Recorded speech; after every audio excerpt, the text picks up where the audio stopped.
Welcome to my channel Happy Commerce Hub, an interesting way of learning by Simran Agarwal.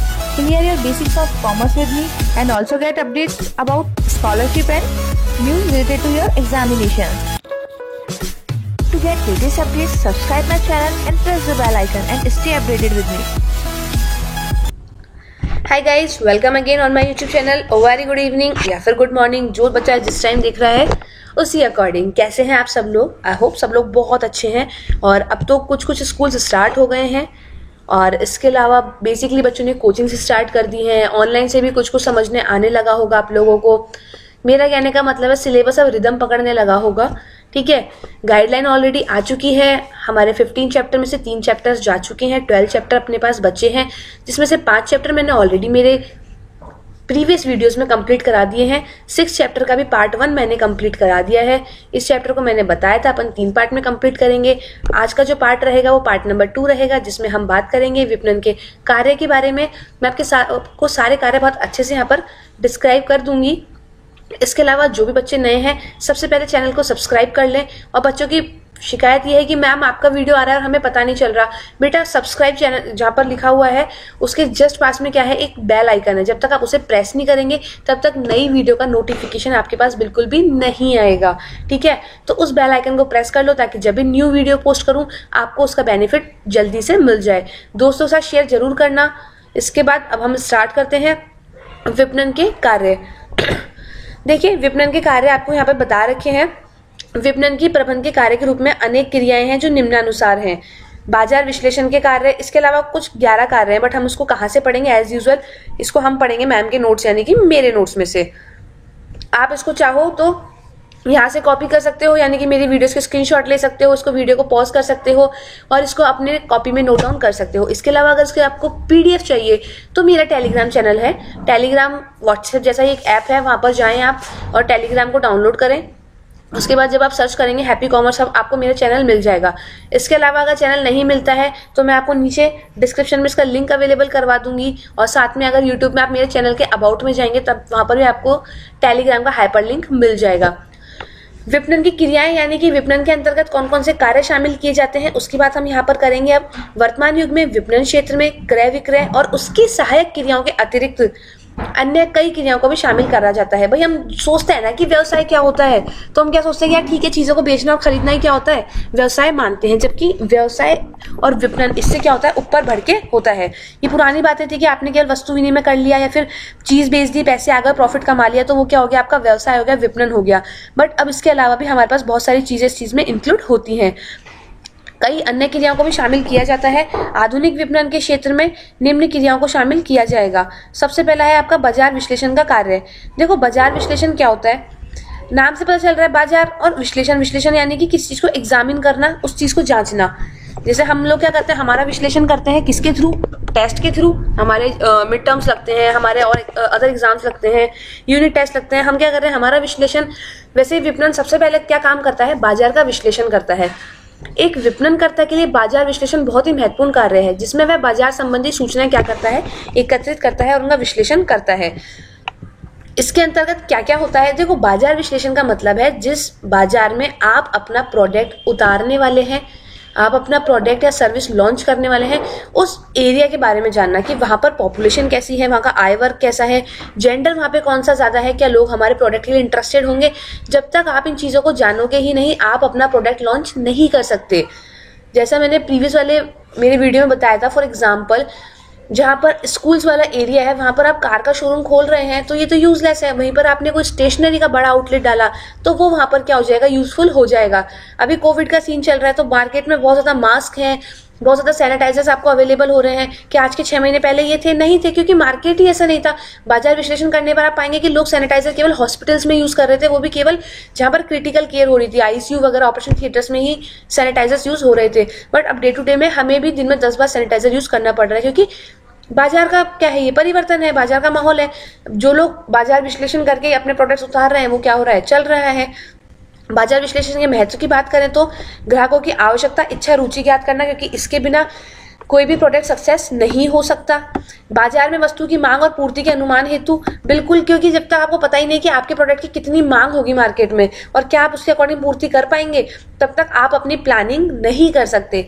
बाजार की प्रतिस्पर्धात्मक स्थिति के अध्ययन हेतु, यानी कि इसका बहुत ही सिंपल सा मीनिंग है, आपके सामने और कितनी कंपनीज है जो आपके जैसा सेम प्रोडक्ट मार्केट में उतार रही हैं। अगर हम एक पेन लेने जाते हैं तो हमारे पास पेन लेने के लिए भी कई कंपनीज के ऑप्शन होते हैं। अगर हमें क्या करना है, 10,000 के सेगमेंट में मोबाइल लेना है तो हमारे पास ओप्पो, वीवो, रेडमी, सैमसंग, कितनी सारी कंपनीज हैं। वो क्या है, प्रतिस्पर्धात्मक स्थिति तो है।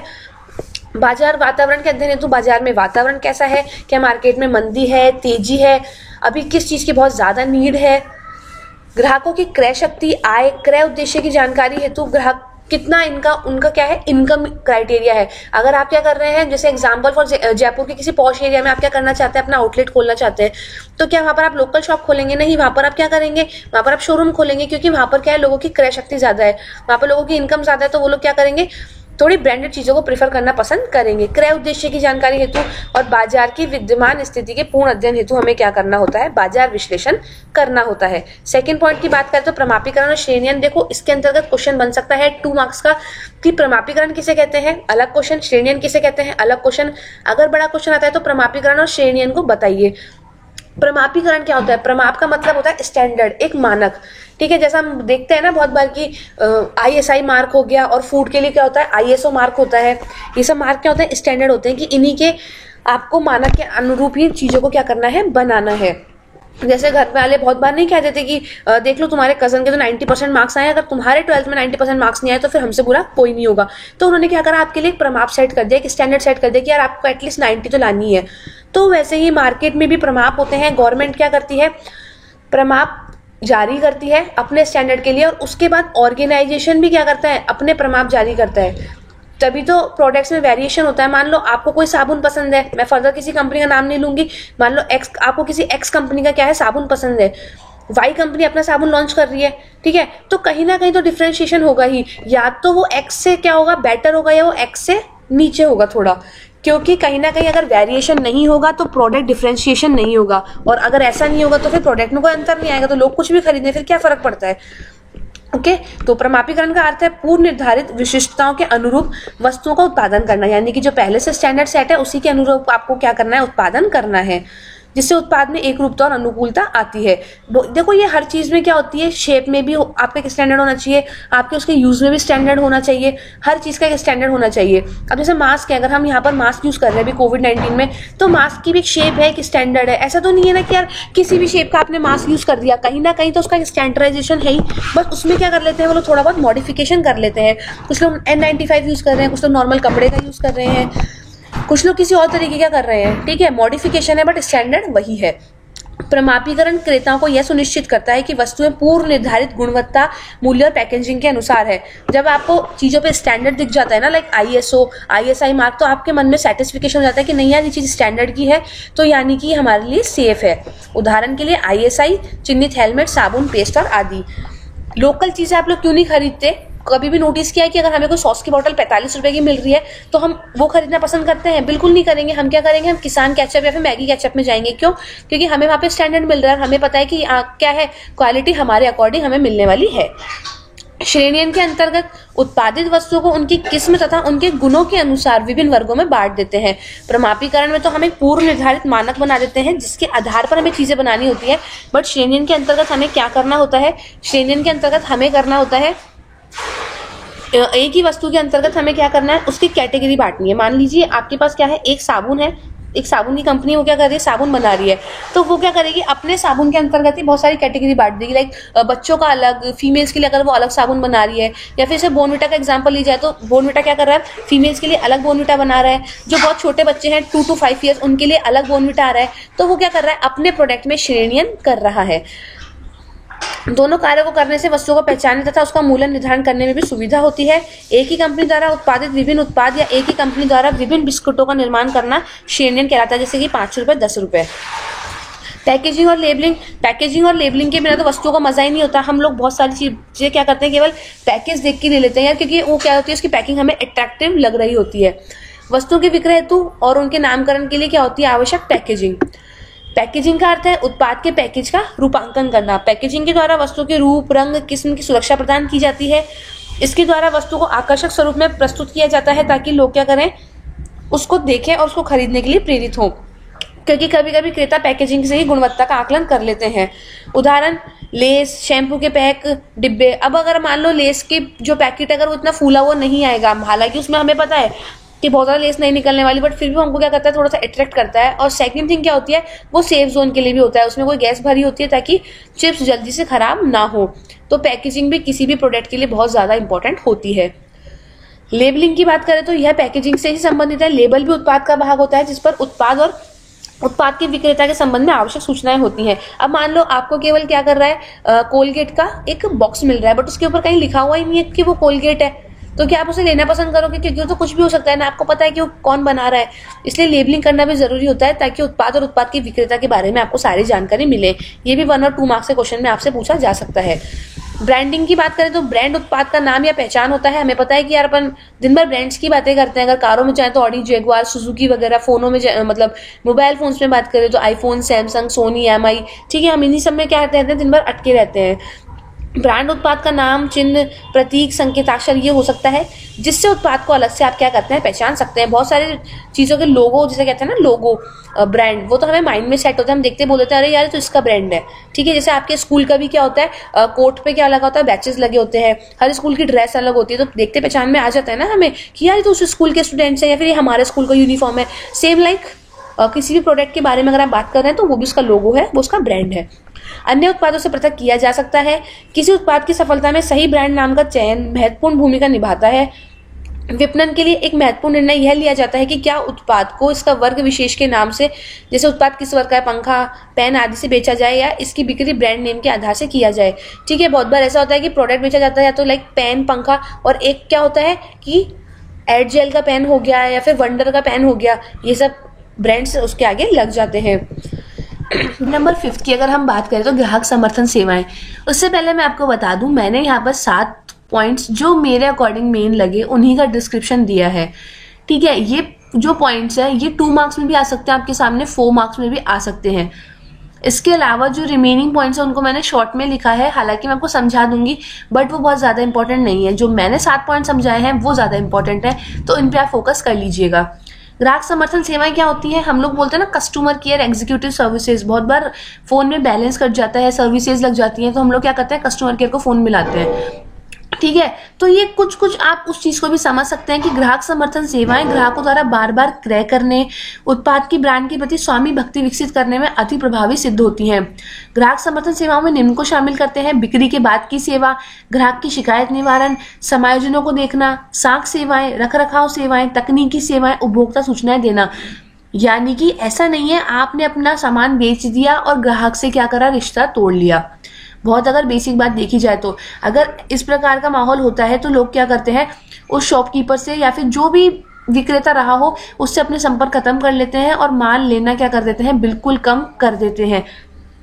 वहीं अगर आपकी कंपनी अच्छी है, वो आपको प्रॉपर रेस्पॉन्स दे रही है, आपकी कोई चीज़ खराब हो गई वो उसको एक्सचेंज कर रही है, आपका बिल वापस रिफंड कर रही है, तो क्या होता है, साख ऑलरेडी क्या होती है आपकी नजरों में उस कंपनी के लिए बनने लग जाती है।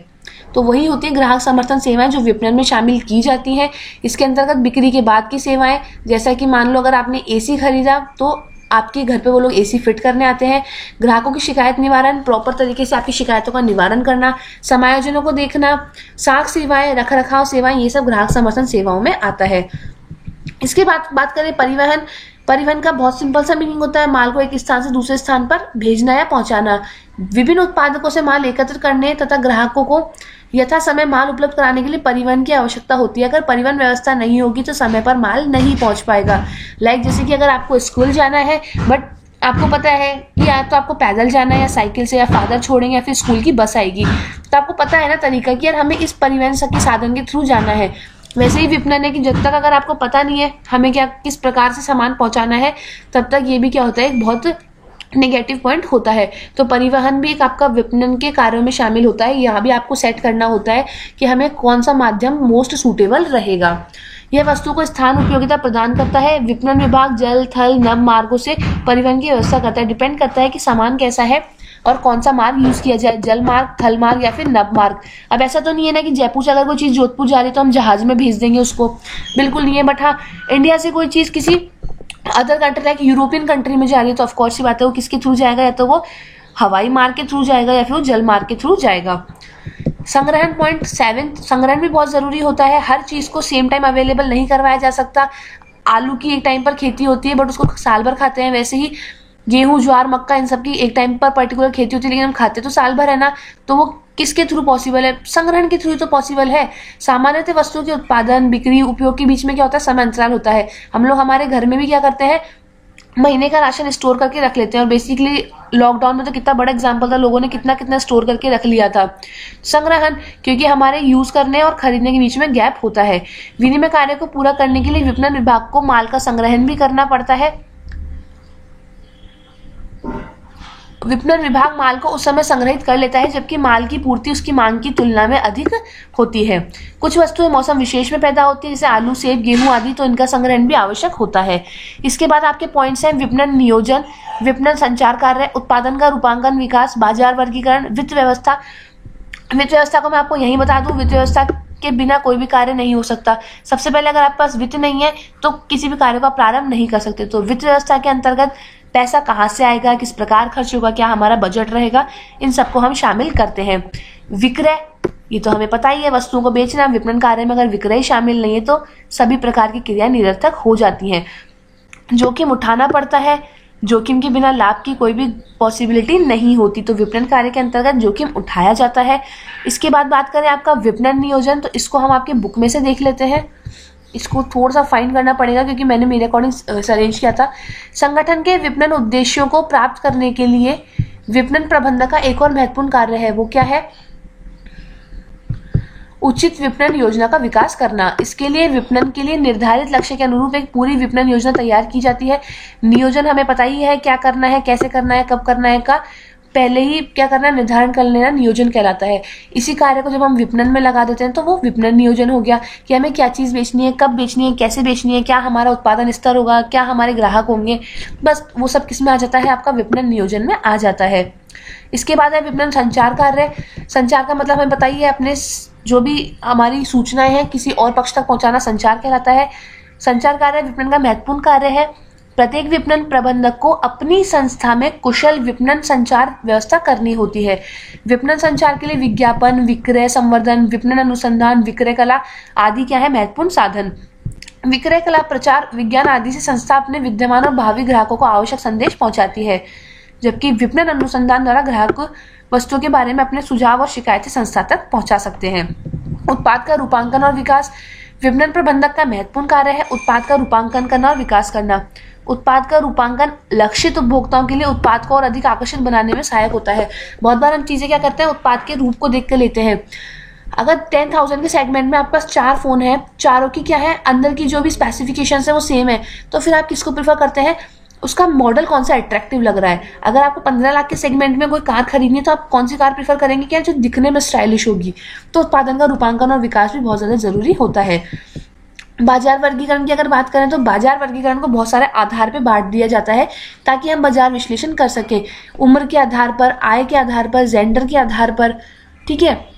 कोई भी संस्था अपनी किसी वस्तु से सभी ग्राहक को संतुष्ट नहीं कर सकती। अगर कोई कंपनी मान लो फर्स्ट क्राई है, फर्स्ट क्राई छोटे बच्चों के लिए प्रोडक्ट्स बना रही है, तो क्या हमारी एज के बच्चों को सेटिस्फाई, मतलब सॉरी हमारी एज के लोगों को सेटिस्फाई कर पाएगी? बिल्कुल नहीं कर पाएगी, क्योंकि उसका वो सेगमेंट ही नहीं है। तो प्रत्येक संस्था हर किसी वर्ग को संतुष्ट नहीं कर सकती। प्रत्येक संस्था को संपूर्ण बाजार में से कुछ विशेष प्रकार के ग्राहकों का ही चुनाव करना चाहिए तथा उन्हें संतुष्ट करने का प्रयास भी करना चाहिए। उनकी समान प्रकार की विशेषताओं, आवश्यकताओं, इच्छाओं, रुचियों के अनुसार समूहों का उप बाजारों के अनुसार वर्गीकरण करना ही क्या कहलाता है, बाजार वर्गीकरण कहलाता है। प्रत्येक संस्था बाजार वर्गीकरण करके किसी एक या अधिक बाजार का चुनाव कर सकती है और उन्हीं के आधार पर अपना प्रोडक्ट वहां पर लॉन्च कर सकती है। ग्राहक समर्थन सेवाएं हमारा हो गया, प्रमाणीकरण श्रेणियां मैंने आपको बता दिया, पैकेजिंग लेबलिंग भी हो गया। उत्पाद का मूल्य निर्धारण, अगर आप उत्पाद का मूल्य निर्धारण नहीं करेंगे तो मार्केट में उसको बेचेंगे किस कीमत पर। सेकंड थिंग, मूल्य निर्धारण करने के लिए आपको उसमें अपनी कॉस्ट भी शामिल करनी है और साथ ही उसके ऊपर होने वाला प्रॉफिट भी शामिल करना होता है। उत्पाद का मूल्य निर्धारण करना कोई इजी बात नहीं होती, क्योंकि उसमें भी क्या करना पड़ता है, हमें पूरा दिमाग लगाना पड़ता है। रेट इतनी ज्यादा नहीं हो कि लोग क्या करें, उसका बहिष्कार करना प्रारंभ कर दें, और इतनी कम भी नहीं हो कि हमारा लाभ हमें ना मिल पाए। विक्रय वाला पॉइंट ये मैंने आपको बता दिया, परिवहन हो गया, संग्रहण भी हो गया, ठीक है, वित्त व्यवस्था भी क्लियर हो गया था। जोखिम उठाना, विपणन कार्य में जोखिम होगी ही होगी, माल का नष्ट होना, माल की मांग परिवर्तन हो जाना, उधार की वसूली ना होना, आग लग जाना, बाढ़ आ जाना, ये सब क्या होता है हमारे सामने, जोखिम ही तो होते हैं। हमने 11th क्लास में बहुत अच्छे से इसको पढ़ा है। आई होप आप लोगों को टॉपिक समझ में आया हो। अगर फिर भी कोई पॉइंट नहीं आया तो टेलीग्राम चैनल पे ज्वाइन कर सकते हो, वहाँ पर एक ग्रुप है, मुझसे आप वहाँ पे अपनी क्वेरीज पूछ सकते हो। उसके अलावा कमेंट सेक्शन में बता सकते हो, और अगर वीडियो अच्छी लगी हो, समझ में आई हो तो लाइक कर देना, और कमेंट भी कर सकते हो कि मैम हमें वीडियो अच्छा लगा और आप प्लीज़ वीडियोस बनाते रहिए, क्योंकि जब आप लोग ऐसा बोलते हैं तो लिटरली बहुत अच्छा लगता है और मन करता है कि ठीक है यार, बच्चे सपोर्ट कर रहे हैं तो मुझे आगे बढ़ना चाहिए। Till then take care, bye bye, जल्दी मिलेंगे नेक्स्ट वीडियो में। ध्यान रखिए और पढ़ाई करते रहिए।